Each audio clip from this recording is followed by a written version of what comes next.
Salut, aujourd'hui j'ai décidé de te partager la recette du reblochon. Ta prochaine tartiflette, quand tu pourras dire que le reblochon c'est le tien, ça va envoyer du lourd. Donc la première étape, je vais commencer par verser 5 litres de lait cru dans ma marmite et le faire chauffer à 35 degrés. Quand mon lait commence à arriver à 35 degrés, je vais le retirer du feu.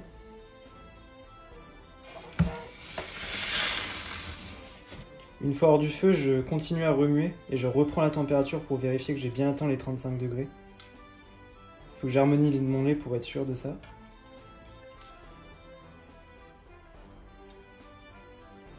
Et j'ajoute 1/8 de cuillère à café de ferment mésophile. Puisque j'ai des ferments lyophilisés, je les laisse réhydrater 5 minutes. Maintenant que mes ferments ont réhydraté, je vais brasser pendant 1 minute pour que ça puisse bien s'incorporer dans le lait.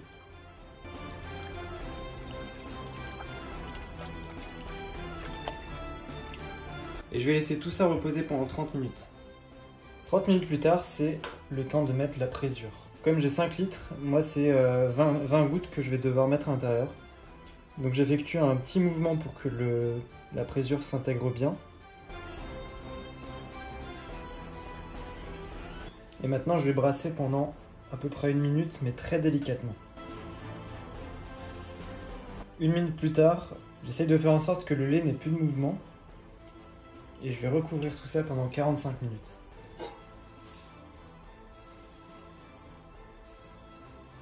Je viens vérifier que mon cahier a pris en plantant mon couteau. Je le retourne à 45 degrés et je relève. On voit que là ça n'a pas très bien pris, parce que ça fait pas une tranche nette. Donc je vais le laisser encore 5-10 minutes.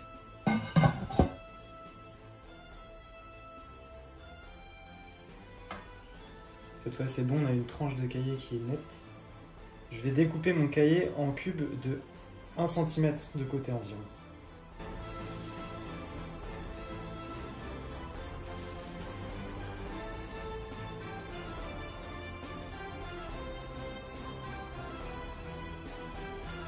Je laisse maintenant cicatriser 5 minutes pour que le cahier puisse durcir un peu et que ça évite de l'éclater quand je vais remuer. Je brasse mon cahier délicatement pour éviter de le casser. Ça va permettre au lactosérum de s'évacuer. Dans le même temps, je vais vérifier que mon cahier est toujours à 35 degrés et s'il faut, je vais le remonter un peu en température pour que ça puisse quand même s'assécher. Le reblochon, c'est un fromage qui est pas mal humide, mais il ne faut pas que ça le devienne trop, sinon la croûte risque de se casser. C'est quelque chose qui m'est déjà arrivé, donc j'y fais beaucoup plus attention maintenant. Et en même temps, il ne faut pas remonter la chaleur au-delà de 35 degrés, sinon on commence à être sur des températures comme l'atome. On va avoir un cahier qui va être trop asséché et on ne va pas avoir le résultat qu'on souhaite avoir. On va viser ce brassage pendant au moins 30 minutes. Et pendant que je remue, j'en profite pour casser les gros morceaux qui pourraient rester, qui se cacheraient dans le fond.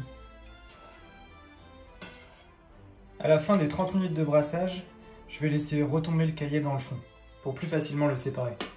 Je vais préparer ma zone d'égouttage. Pour ça, je mets un récipient qui va récupérer le petit lait, quelque chose qui a une forme de grille. Je viens poser mes moules par-dessus, puis glisser mes étamines.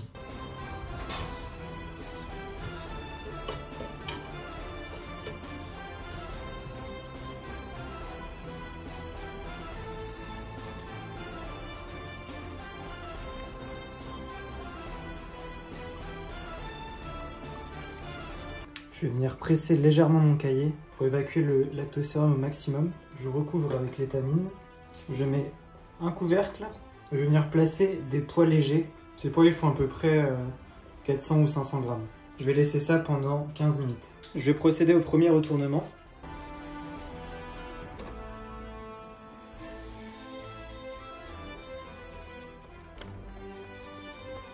Et je remets mon pois initial.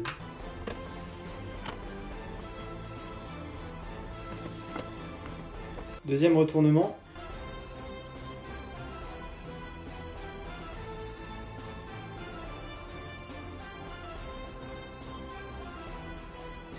Je vais maintenant placer mes reblochons dans une saumure. La saumure, c'est 1 litre d'eau pour 200 g de sel. Là, je vais les laisser 6 heures et je retourne à la moitié du temps. Ensuite, je laisse sécher pendant 12 heures à température ambiante. Puis c'est parti pour l'affinage. C'est parti pour 4 semaines à 12 degrés en le retournant tous les 2 ou 3 jours. Voilà, ça fait maintenant 4 semaines que j'affine mon reblochon. La croûte a commencé à être bien faite. Pendant l'affinage, vous voyez, il y a une couleur orange qui s'est un peu développée. Ça se voit peut-être pas trop sur la vidéo. C'est une bactérie que j'ai cherché à enlever. C'est du Brevibacterium linens. Vu que mes fromages sont dans la même cave, ils ont tendance à se contaminer un peu, même si je les mets dans des boîtes différentes. Donc ce que je fais, c'est quand j'ai ça, je l'ai mis sous l'eau, j'ai bien frotté pour retirer la bactérie, puisque c'est pas ce que je voulais. Aujourd'hui, on va procéder à la dégustation. On va voir à quoi ça ressemble.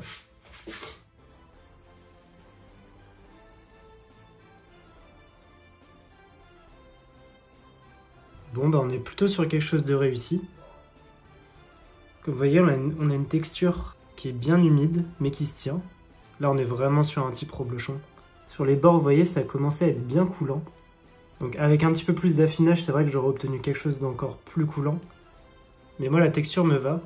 Vu que j'en ai fait 2, je vais en laisser un s'affiner encore 2 semaines, je pense, avant de le déguster.